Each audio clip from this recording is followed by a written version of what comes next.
নমস্কার বন্ধুরা, চন্দনা ফুড হাবে সবাইকে আরেকবার স্বাগত জানাই। বন্ধুরা, এই গরম তো পড়েই গেছে, তো তার মধ্যেও একটু চটপটা কিছু খেতে ইচ্ছা করে। তো আমি এখানে একটা এঁচোড়ের হাফ কেটে নিয়েছি, এরকম ছোট ছোট করে পিস করে নিয়েছি। তো এটা আমি এখন সেদ্ধ করে নেব, আর এর সঙ্গে আমি কিছুটা আলু দিয়ে দেবো। তো এখানে আমি একটা বড় সাইজের আলু দিয়ে দিচ্ছি, একটু লবণ দিয়ে দিচ্ছি আর একটু হলুদ। এবার আমি এটা সেদ্ধয় বসিয়ে দিচ্ছি।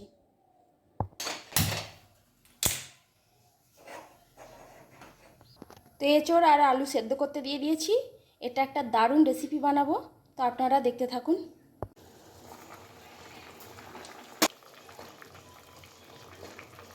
তো এঁচোড় আর আলুটা সেদ্ধ হয়ে গেছে, এবার আমি এটা জল ঝরিয়ে ঠান্ডা করে নেব।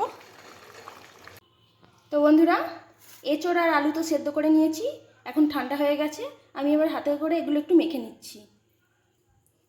তো আজকে আমি এঁচোড় আর আলু দিয়ে কাটলেট বানাবো। কাটলেট তো আপনারা অনেক ধরনেরই খেয়েছেন, কিন্তু এঁচোড়ের কাটলেট খেয়েছেন কি না আমি জানি না। তো আমি আজকে এঁচোড় দিয়ে কাটলেট বানাবো। তো পুরো ভিডিওটা ফার্স্ট থেকে লাস্ট অবধি দেখবেন, অবশ্যই ভালো লাগবে। তো এঁচোড়গুলো এইভাবে ভালো করে মেখে নিতে হবে, আর আলুগুলো ওর সঙ্গে মেখে নিতে হবে। তো এগুলো খুব মিহি করিনি, হালকা একটু ডালা আছে এরকম আমি মেখে নিয়েছি। তো বন্ধুরা, বাড়িতে যদি ব্রেড ক্রাম্বস না থাকে তাহলে দোকান থেকে এরকম টোস্ট কিনে নেবেন, আর এগুলোকে বাড়িতেই গুঁড়িয়ে নেবেন। তো আমি কিভাবে গুঁড়োচ্ছি দেখুন। একটা প্যাকেট নিয়ে নিয়েছি, প্যাকেটের মধ্যে পুড়ে মুখটা একটু এঁটে দিলাম।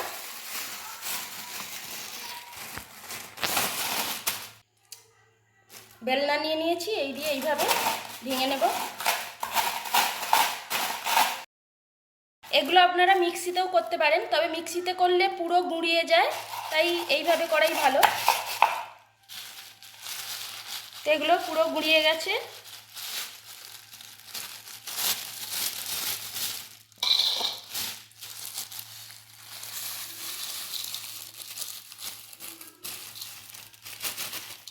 খুব সহজে ব্রেড ক্রাম্বস তৈরি হয়ে গেল। তো কাটলেটের জন্য আমি এখানে একটা ডিম নিয়েছি, বেসন নিয়েছি, আদা রসুন গ্রেট করে নিয়েছি, বাদাম, এটা মানে চীনা বাদাম, দোকানে যে চীনা বাদাম পাওয়া যাবে সেটাকে গ্রেট করে নিয়েছি, আর এখানে আমি 3টে পেঁয়াজ কেটে নিয়েছি, আর এখানে একটু সোয়া সস নিয়ে নিয়েছি। তো আমি এখন কাটলেটের পুরটা তৈরি করে নেব। তার জন্য কড়াই সরষের তেল দিয়ে দিচ্ছি। তেলটা গরম হয়ে গেছে, আমি প্রথমে পেঁয়াজগুলো দিয়ে দিচ্ছি।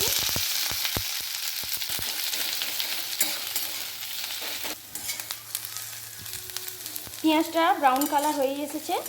তো বন্ধুরা, যারা এখনও পর্যন্ত আমার চ্যানেলটি সাবস্ক্রাইব করেননি, নিত্য নতুন রেসিপি দেখার জন্য প্লিজ চ্যানেলটিকে সাবস্ক্রাইব করে আমার পাশে অবশ্যই থাকবেন। এরপর আমি আদা আর রসুন বাটাটা দিয়ে দেবো। এখানে 1 চামচ রসুন দিয়ে দিলাম, আর 1 চামচ আদা বাটা দিয়ে দিলাম।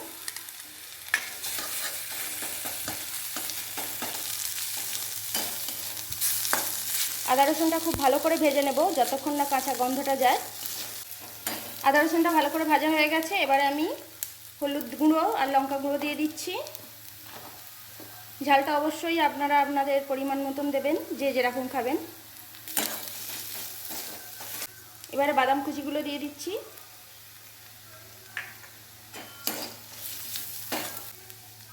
আমি এখানে 2 চামচের মতন বেসন নিয়েছি, বেসনগুলো দিয়ে দিচ্ছি। বেসন দিলে পুরটা খুব টাইট হবে, ভেঙে যাবে না তাহলে, আর বেসন দিলে খেতেও খুব সুন্দর হয়। বেসনটা একটু ভালো করে গরম করে নিতে হবে।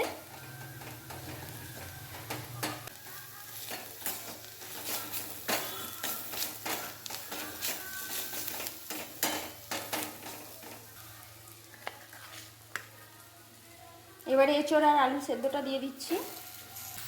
সেদ্ধর সময়তেও লবণ দিয়েছিলাম, কিন্তু আরেকটু লবণ দিয়ে দিচ্ছি। লবণটা অবশ্যই আপনারা বুঝে দেবেন।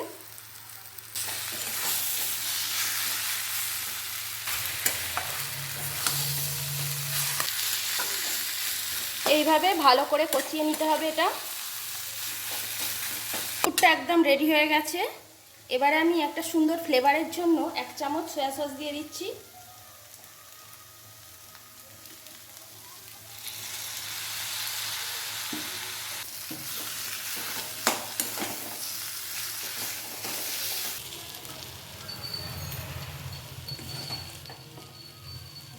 তো পুরটা নাবিয়ে একটু ঠান্ডা করে নেব। প্রথমে ডিমটা ভেঙে নিচ্ছি।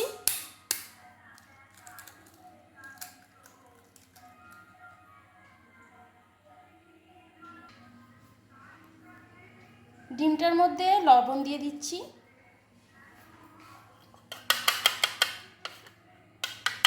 ডিমটা প্লেটের মধ্যে নেওয়ার কারণ এইতে নিলে আমি কাটলেটগুলো ভালো করে ডুবিয়ে নিতে পারবো। পুরটা এখন ঠান্ডা হয়ে গেছে। আমি এই সাইজের বল করে নিচ্ছি।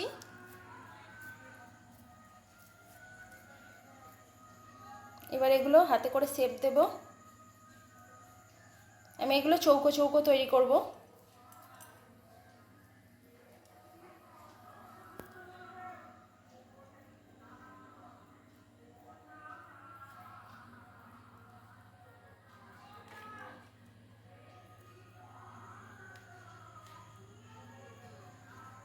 প্রথমে এগুলো ডিমের মধ্যে ডুবিয়ে নিচ্ছি।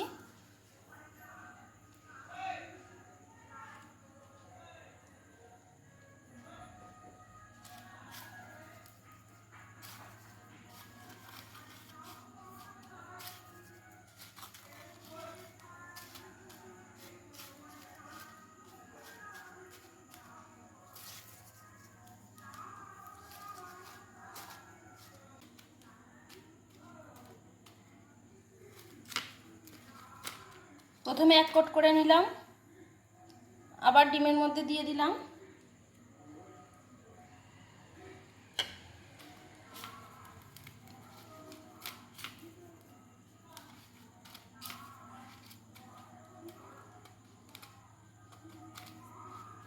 দু সাইডটা একটু এইভাবে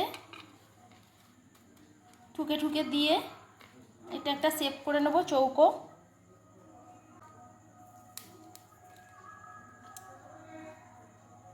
এইভাবে আমি সবকটা তৈরি করে নেব।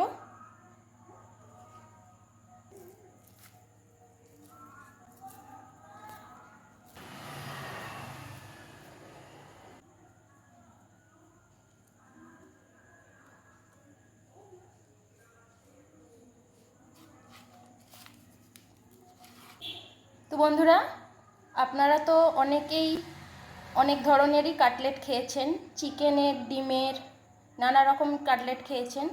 তো এঁচোড়ের কাটলেট একবার অবশ্যই খেয়ে দেখবেন, খুবই ভালো লাগবে। দেখুন লেন্থটা এরকম মোটা হবে।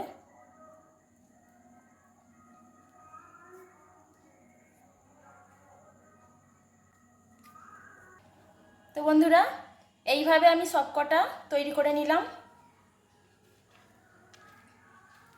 তো এইভাবে আমি সবকটা তৈরি করে নিয়েছি। আমি 5 মিনিটের জন্য ফ্রিজে দিয়ে দেবো। বন্ধুরা, 5 মিনিট ফ্রিজে রেখেছিলাম, এবার বার করে নিয়েছি। তেল গরম করতে দিয়ে দিয়েছি। তেলটা গরম হলেই আমি ওগুলো ভেজে নেব। তেলটা গরম হয়ে গেছে, এবার আমি ছাঁচা করে এইভাবে দিয়ে দিচ্ছি।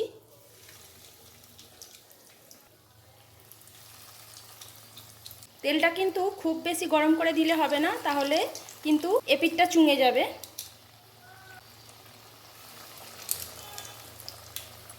তো এগুলো এবার উল্টে দিচ্ছি।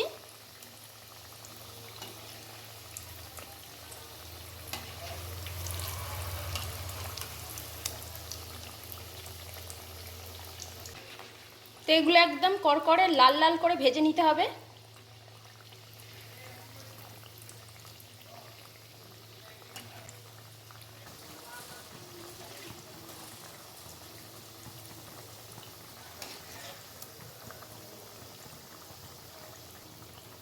তো এগুলো ভাজা হয়ে গেছে, আমি এবার তুলে নিচ্ছি।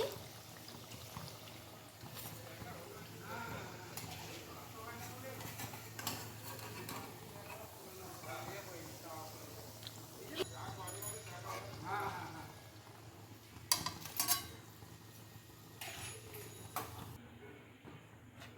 বাকিগুলো আমি এইভাবে ভেজে নেব।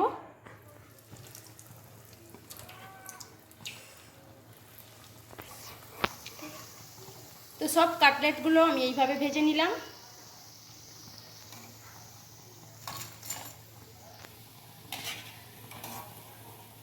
দেখতে অপূর্ব সুন্দর হয়েছে আর খেতেও দারুণ হবে। তো বন্ধুরা, এঁচোড়ের কাটলেট একদম রেডি। তো গরম গরম এইভাবে তৈরি করুন আর সবাইকে পরিবারে সার্ভ করুন, দারুণ লাগবে। তো একটা ভেঙে আপনাদের দেখাচ্ছি, দেখুন ওপরটা কত সুন্দর হয়েছে।